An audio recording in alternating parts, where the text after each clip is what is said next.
love, shout out to all. And guys, naghahatid ako ng alaga ko kasi nag-swimming yung kanyang friends.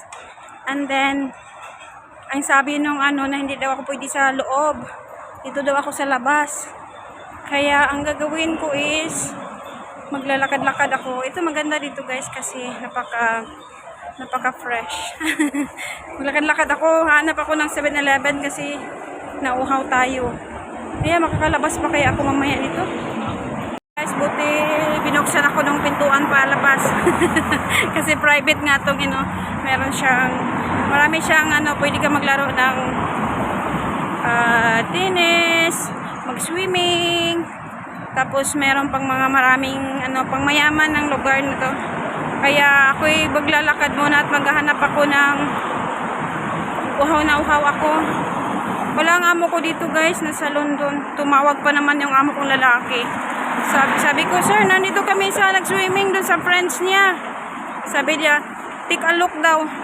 Paano natin take a look yung aking alaga na bawal nga ako sa loob, parang bawal yata kasi siyempre wala man ako nakikitang makatulong doon. Kaya sabi ko, sige lang. Sige lang, may araw din kayo. Sabay gano'n, no? Ay, kaya guys, itutour ko muna kayo. Maghanap muna tayo ng 7-Eleven kung pwedeng aking card. Kasi wala tayong dalang cash. Kasi wala pang sahod. Wala pa si amo. Dito ako guys, oh. Dito ako naglalakad. Sobrang init. Hindi tayo mawawala. Sana hindi ko mawawala. Makabalik pa ako ng matiwasay.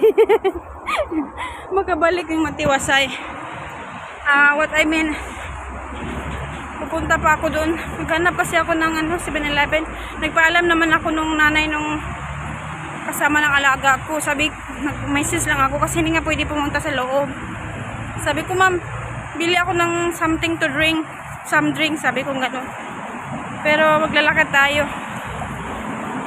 Actually, ngayon is holiday dito sa Hong Kong, kaso lang hindi tayo mag-off kasi nga wala si amo. Tapos na rin para din dagdag sa sahod natin pagtiteko. Mainit guys, pero okay lang yan. Ayan yung mga flowers, diba? Ayan guys, maglakad-lakad muna ako. Ito pala ako sa may Jordan ito. Ayan. Tapos, ayan. Basta lakarin ko lang to guys. Kasi nga, until 3:30 daw. Alas 2, meron pa silang mga 1.5 oras. Pag nakakita ako ng 7-Eleven, ayan. Ako'y bibili. Ito lang naman, memorize ko naman kasi lagi naman kami, hindi naman lagi kaming doon na madaan. Ayan o. Tirik na tirik pa yung araw. Mag-alas 3 na.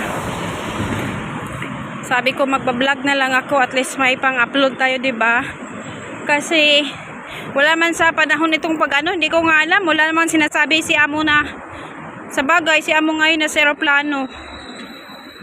Wala siyang sinasabi na na Lin, ganito, ganyan, chiche kasi ang tawag dito na yung katulong ba.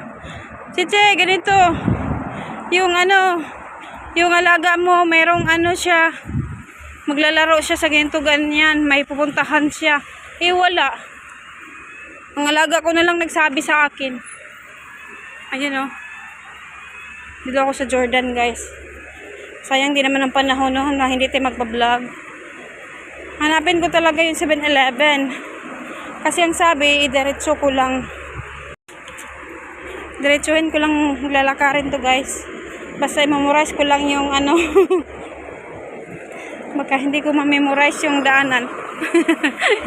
Hindi na tayo makabalik. Mari ko diretsuhin ko lang to. Kailangan kong i-memorize din. May aeroplano. Yan yung building. Sobrang init. Ay, meron palang 7-Eleven ayun sa kabila. Pero tatawid ako. Hala, malayo yung tawiran. Ay, ito pala yung tawiran pala. Tatawid kasi ako.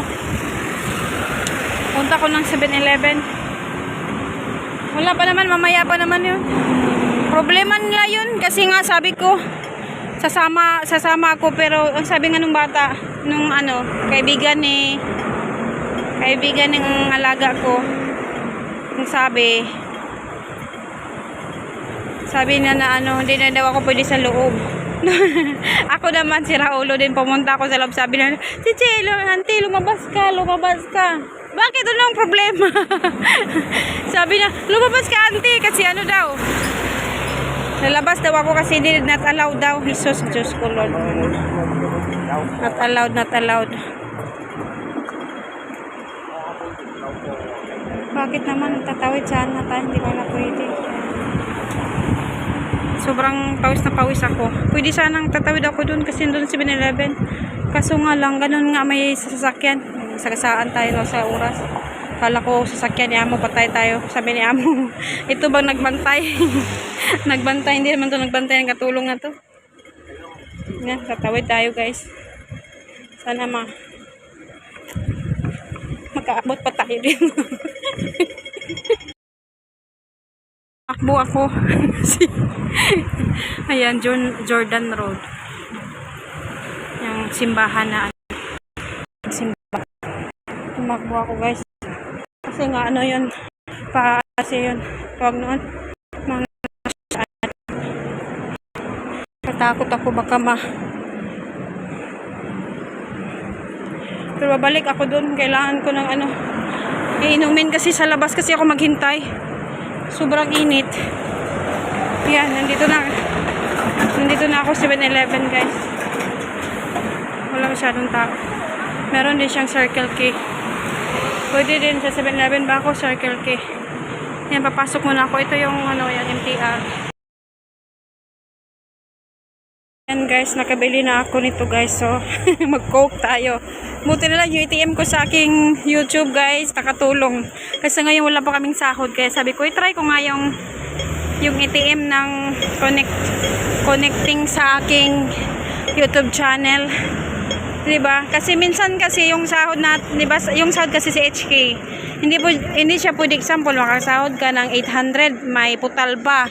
Hindi na yun makakuha yung putal kasi kailangan yung ano, bawal kasi yung may putal-putal. Kaya, example, 850 Hong Kong dollar, 800 lang kuhanin mo, may 50 hanggang sa nag-ipon-ipon. Kaya sabi ko, i-try ko ngang ibili ito. O diba? May snack tayo. Si Amo kasi, ganito si Amo pag may ganito kami, hindi man lang magbigay ng pang-snack sa katulong. Pinayaan ko na yun guys kasi nga ganito ang buhay ng katulong. Kaya kung may extra pera ka, kung gusto mong mag-snack, yan, bumili ka. Kasi nakakatulong yung pag-YouTube natin guys. Ayan yung view guys. Naghintay pa ako ng ano. Ayan yung view, diba? Ganito kainit ngayon kasi malapit naman din mag-winter, baka mga November, kalagitnaan ng mga middle of November, or hindi ko alam. Kasi ngayon walang katapusang init, kaya maglakad muna tayo, tayo, diba? Sana all sexy. Dito tayo, magkukross tayo ng landas.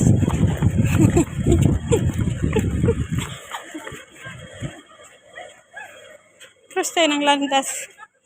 Kasi ako'y babalik doon. Ayun. Ayan guys, tingnan nyo. Nag-shake-shake yung aking coke. Wala na to ng lamig mamaya.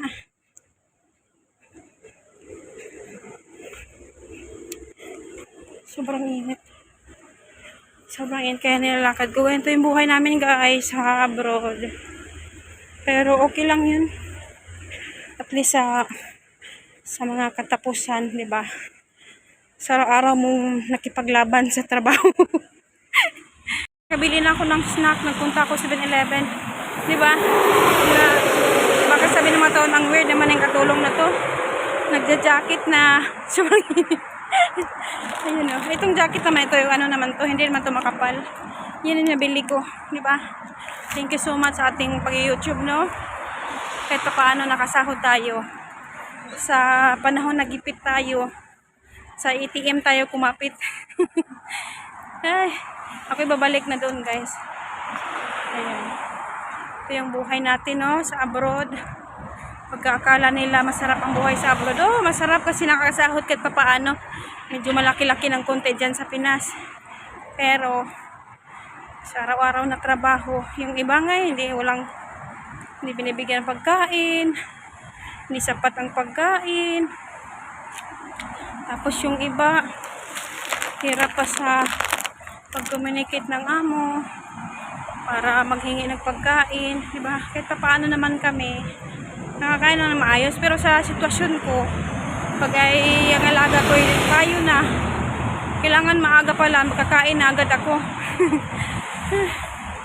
Kasi magugutom tayo sa kanila kasi nga hindi tayo bibigyan ng extra man lang, kahit $50 man lang, pambili man lang ng snack.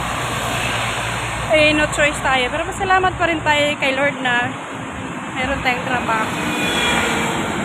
Ayan guys, kaya magpaalam na po ako sa inyo. Mabahaba na yata yung aking pagbibideo. Ay, sana po nasa mabuting kalagayan po kayong lahat. And then, maraming salamat sa inyong lahat guys, sa inyong suporta. God bless everyone and bye-bye. Yan mo yung mukha natin, haggardness. Yan yung daan sa taas. Bye everyone. God bless. Bye. Tingnan ako dito sa loob. Butin lang kala ko ilak. Sabi pa ako ng poem ko. Ayun, yung marami mga mamatanda dito guys. Mga matanda. Naglalaro pa ng anong tawag na yung laro na yan? Lone ball. Bowling. Parang bowling ba? Pero iba siyang style. Nandito na ako sa loob guys. Ayan. Once again guys, thank you so much. Ayan yung naglalaro dun sa baba. Yung alaga ko sa loob. Thank you so much guys sa inyong walang sawang pagsuporta sa akin. Nandito na po ako. Ayan. Diba? Hindi na ako nag-video ng mahaba guys kasi nga haggardness tayo. Thank you so much guys for watching. I hope you're okay everyone. Bye everyone. Thank you for watching.